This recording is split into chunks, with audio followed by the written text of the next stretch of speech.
Well, hello, I am Matt Williamson. This podcast is brought to you by Live Casino.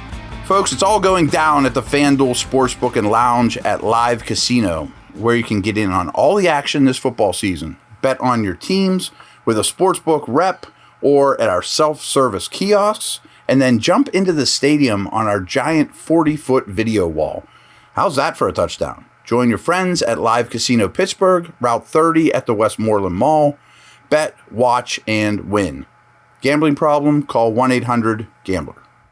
Obviously, we are going to talk the two trades. I don't know how long the pod will be. I'm just going to ramble and give you all my thoughts. Start with Claypool. Obviously, that's the headliner, but frankly, I think the Steelers made two very good moves yesterday. From a Bears perspective, frankly, I think they overpaid. Good for the Steelers. I think they gave up too much. He is not worth an early second-round pick. Good for the Steelers. But I'm sure their thoughts were, and this is relevant to Pittsburgh, this is a really bad upcoming free agent class of receivers. They need somebody else to put next to next to Mooney, who's much different than Claypool, to really evaluate Fields and give him a chance to go, to succeed. Fields is getting better. They just picked up a second in the Roquan deal from Baltimore. From what I was told, they came to the table with, we'll give you Baltimore second. Green Bay then calls, or maybe even the Bears early third and something else. And then the Packers stepped up and said, we'll give you our second for Claypool. And then the Bears took it a step further and said, we'll give you our second for Claypool. So good for Pittsburgh. A little bargaining war never hurts to get maximum value, and I think they got more than maximum value for Claypool. But I assume he'll play the outside. He'll play slot for Chicago. I know you're not here to talk fits in Chicago, but they had an extra pick. They have a ton of cap space. They need receivers in a big way. I don't think that they looked at free agency like that was going to be the answer. So they're getting a guy that's not expensive on the cap this year and next. Will they extend him? Who knows? They can after next year. Oh, well, we don't care about the Bears as much, but that's their logic. That's the nuts and bolts of that.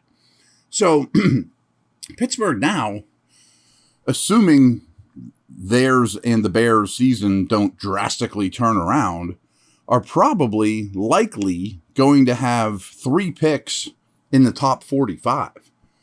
With 2 early seconds and the Steelers early first. At worst, I would say they'll have 3 picks in the top 50. And this is a small thing, but considering the Steelers have 2 second picks, 2 early seconds, take note, there's only 31 first-round picks this year. There's not 32 because Miami cheated and they lost theirs. So that's good for the Steelers. 1 pick higher than normal. That's rare around here. I mean, how much fun is it going to be to do mock drafts and talk draft with 3 picks in the top 45 and then another early third? There's a lot of directions that they can go. That's a story for another day. But again, you got more than the player was worth.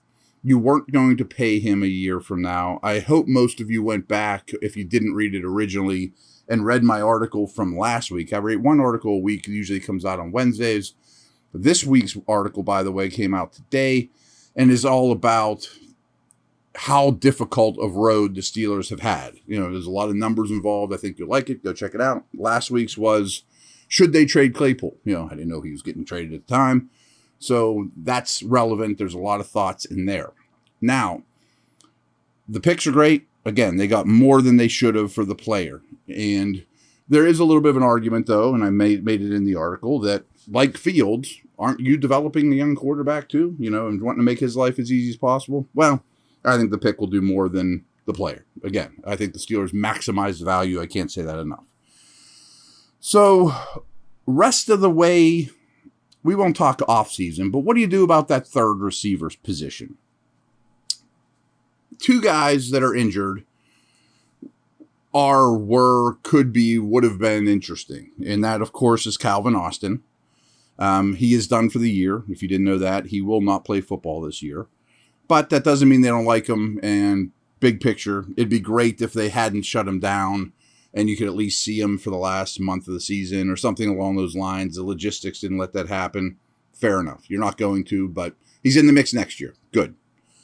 A name that I'm sure you forgot, and actually I forgot when I wrote the article, is Anthony Miller. Now, I'm not certain if he can come back this year or not, if his injury will allow him to. He is eligible to. I was very impressed with him as a slot at camp. I couldn't believe the Steelers got him as cheap as possible, as they did. You can go back on my timeline and see my article about Miller from the offseason. I'm a fan. So he's at least going to be in the mix next year. He's pure slot. And again, Johnson and Pickens are not going to play the slot. Miller would be a fine third receiver from what I've seen. And maybe, some competition too. But don't forget about him in the mix. I think he's a good player. I think that they will do a lot of Claypool stuff with Boykin. And I don't think Boykin's quite as explosive or fast as Claypool. But he's going to be a pseudo tight end blocking wise. He's been really impressive on special teams. He's a size speed freak as well. If you look at their combine numbers, they're almost identical. Boykin's even a little bigger. So I think that you can do a lot of the big slot stuff with Boykin. I don't expect him to be as good as Claypool, by the way. I mean, and you wouldn't have got a second round pick for Boykin. But he's going to have an opportunity to get out there. I hope the answer isn't just throw Gunnar Olszewski in and he can Wes Welker it up. Blah. That doesn't excite me one bit. I do think another guy that's been impressive, that's a bottom of the roster player, is Sims. I've complained that when he trots out on the offense, it's a tell that he gets the football in a gimmicky kind of way. But if he's out there more, I think he's a better version of Ray McCloud. I know that doesn't, better version of Ray. I couldn't, Ray McCloud wasn't for me. I'll just leave it at that. But he has some explosiveness. He's good with the ball in his hands. He could get vertical out of the slot. Obviously, you can hand him the football. They do that plenty. But I think he gets a bump in playing time with the offense as well. And then here's my last idea, which I think I'm kind of smart about. I don't know if it'll ever happen. Spread the word, maybe tell the coaching staff. But I would bump up Connor Hayward's role as a slot receiver. And here's why. He's not going to go routes out of the slot. He's not going to be a vertical field stretcher. But I'm really impressed with him as a route runner, as a middle of the field player, as an after the catch guy. But here's the beauty of it, is especially early on until teams really catch on, and maybe they will stick with it. He's a tight end, so if you have a back, Freiermuth, Hayward, Deontay, and Pickens out there, that's 12 personnel, one back, two tight ends. Is he really much different than Claypool, though? And here's where I'm going with this, is if defenses are going to treat that the same way as if Gentry was in there instead of Hayward, and if Gentry and Hayward walked in this room, you'd be like, they do not play the same position, and their style of play is not at all similar. And you get a heavier defensive front, a 3-4, a 4-3. Well, you're definitely going to get Freiermuth, Harris, or Warren. Maybe he should get a bump in playing time. Or certainly Hayward on linebackers. So you still have 5 good receivers. If Hayward plays more and draws heavier defensive packages, you're in good shape. If they start treating him like a slot receiver and put nickel backs on him and things like that, well, I think he can bully them in the run game. And I'm not saying Hayward's a great player. He's a 7th round pick, but he's been impressive. He's going to stick around here for a while. I think that would be one of my options to replace Claypool this year. In the end, you probably have to draft another receiver, 4th round, something like that, 3rd round. And they've had success doing so, but there is many of the same area scouts are here, but it's a different regime. I mean, do we know this new group's going to draft receivers as well as Kevin Colbert? Of course we don't. And it's not like Kevin hit on every one of them either. So, again, I really like the trade because they gave you so much and 3 picks in the top 45. I'm not going to say that. I'm going to say that 800 times in the next six months or whatever. I love it. O-line, D-line, corner, whatever. That brings us to corner, which we'll talk about here in a minute. So, again, phenomenal deal. You have some options. None of them are phenomenal to replace Claypool the rest of the year. And I thought he was playing better and better, each game. But so be it. You just paid Deontay, which I think is a good move, by the way. Some of you don't. You weren't going to pay Claypool. You're going to pay Pickens in a couple years. You don't want all three of those 2 years apart having major contracts. And Claypool's going to get overpaid on the open market. It's just what receivers are getting right now. He's not special. So I love that deal. We'll be back. It won't be quite as lengthy of a conversation about William Jackson III here in a moment.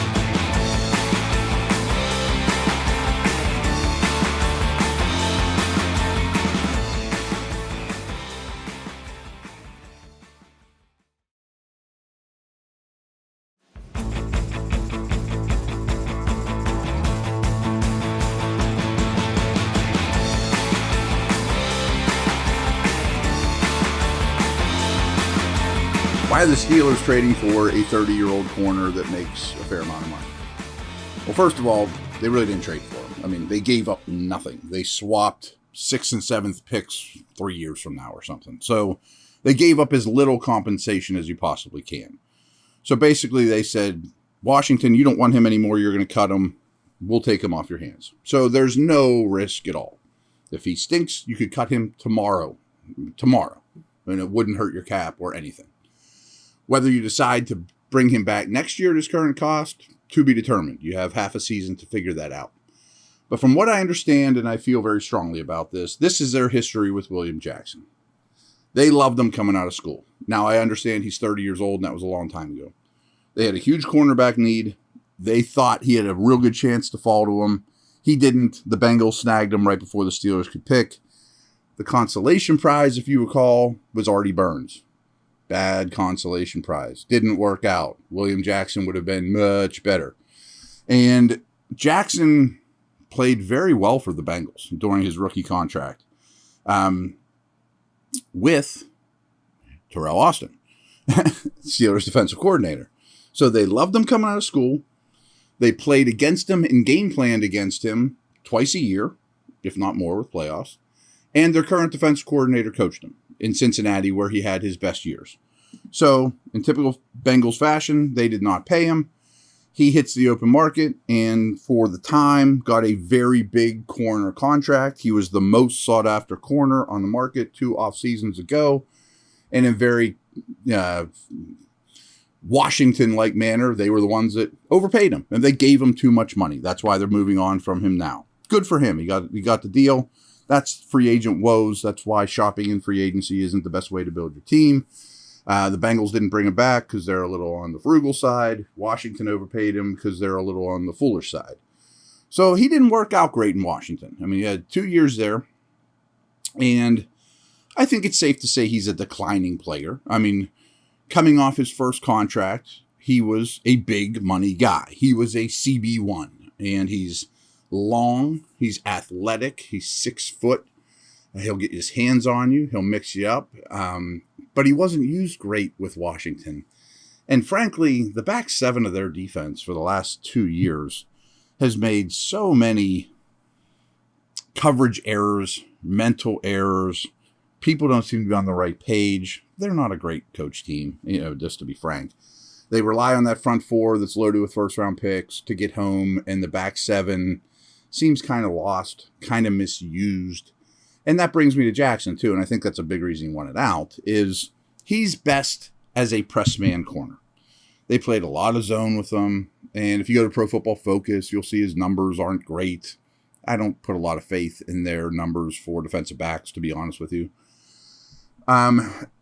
So he wants to play a lot of man coverage. And folks, a lot of man coverage isn't 80%. A lot of man coverage is 45%. So it's not like he doesn't know how to play zone. He just is better in man coverage. Those guys are harder to find. I mean, man coverage, I've told you guys this a million times.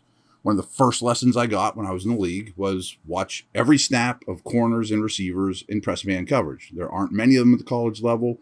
That's a huge determinant whether you make it or not in this level. William Jackson's was a very good man coverage corner. That's his specialty. He wants to get his hands on you. He wants to bump you at the line of scrimmage. He wants to read your route and live in your hip pocket, and he has a lot of success doing that. Again, doesn't mean he doesn't play zone. Steelers are near the top of the league in their man coverage rates. They're, I think, a little under 50%. Like I said, 45 is a lot. No one plays 80% man. So he's going to a team that's going to play a lot of man coverage by NFL standards. Good. It's a good fit. He is only an outside corner. He's not going to go in the slot. Witherspoon was, as you saw, horrible this past week. Wallace has been hurt. Sutton can go inside or out. All of those guys, including Jackson, are not guaranteed to come back this year. Sutton is a free agent after the season. Millette's strictly a slot, if I didn't say that already. You could get out of Wallace's deal. You could get out of Spoon's deal. You could get out of Jackson's deal at no cost to the team. Or you could bring them all back. Sutton's a free agent. I would re-sign Sutton, see what he wants, because I love his versatility. I like his mind for the game. But he could be your full-time slot now, and even if there's an injury that occurs with Wallace, Spoon, whatever.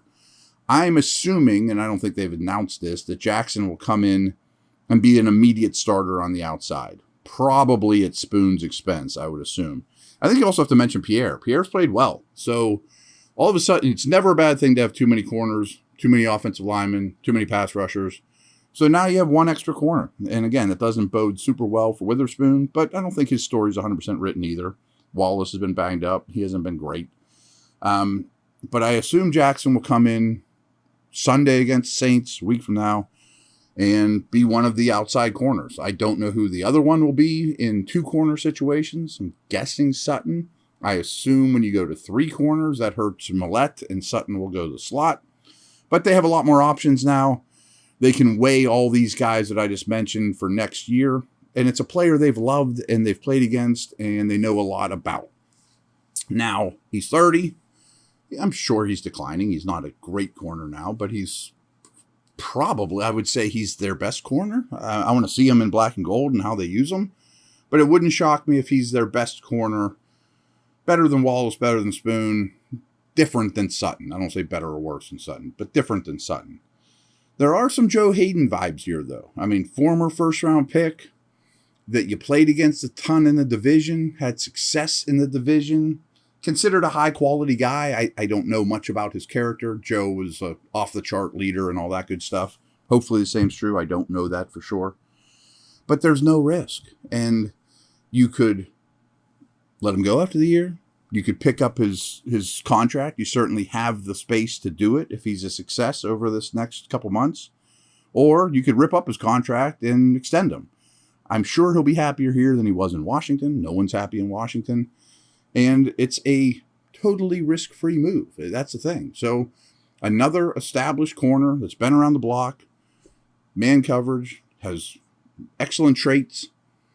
Take a shot. No cost. So I think the Steelers at the trade deadline got better as an organization. I mean, getting that early second-round pick is tremendous. Getting a corner that may or may not work out at no cost is tremendous. And it's one of the perks and beauties of having some cap space. You can take a chance on a guy like this that teams just want to dump. Kind of like the Browns got Amari Cooper for nothing because they had cap space. The Dallas was basically going to cut him. So the Steelers are in a position to do that. They can get veterans that are making a little more than they should, but you know who they are. Get them for next to nothing, plug them in, see if they work out. If not, move on from them. So that's my take on it. Again, I think that they were both very good moves. Makes me more and more encouraged about this new front office and how they do business. And they have a lot of resources going forward. I mentioned, off-season needs. We'll talk about that so much more going forward. But I think corners near the top of the list, an outside corner, if you get a first-round, 8th overall, second corner off the board, Ahmad Gardner, Derek Stingley type, that sounds pretty good. This could alleviate that.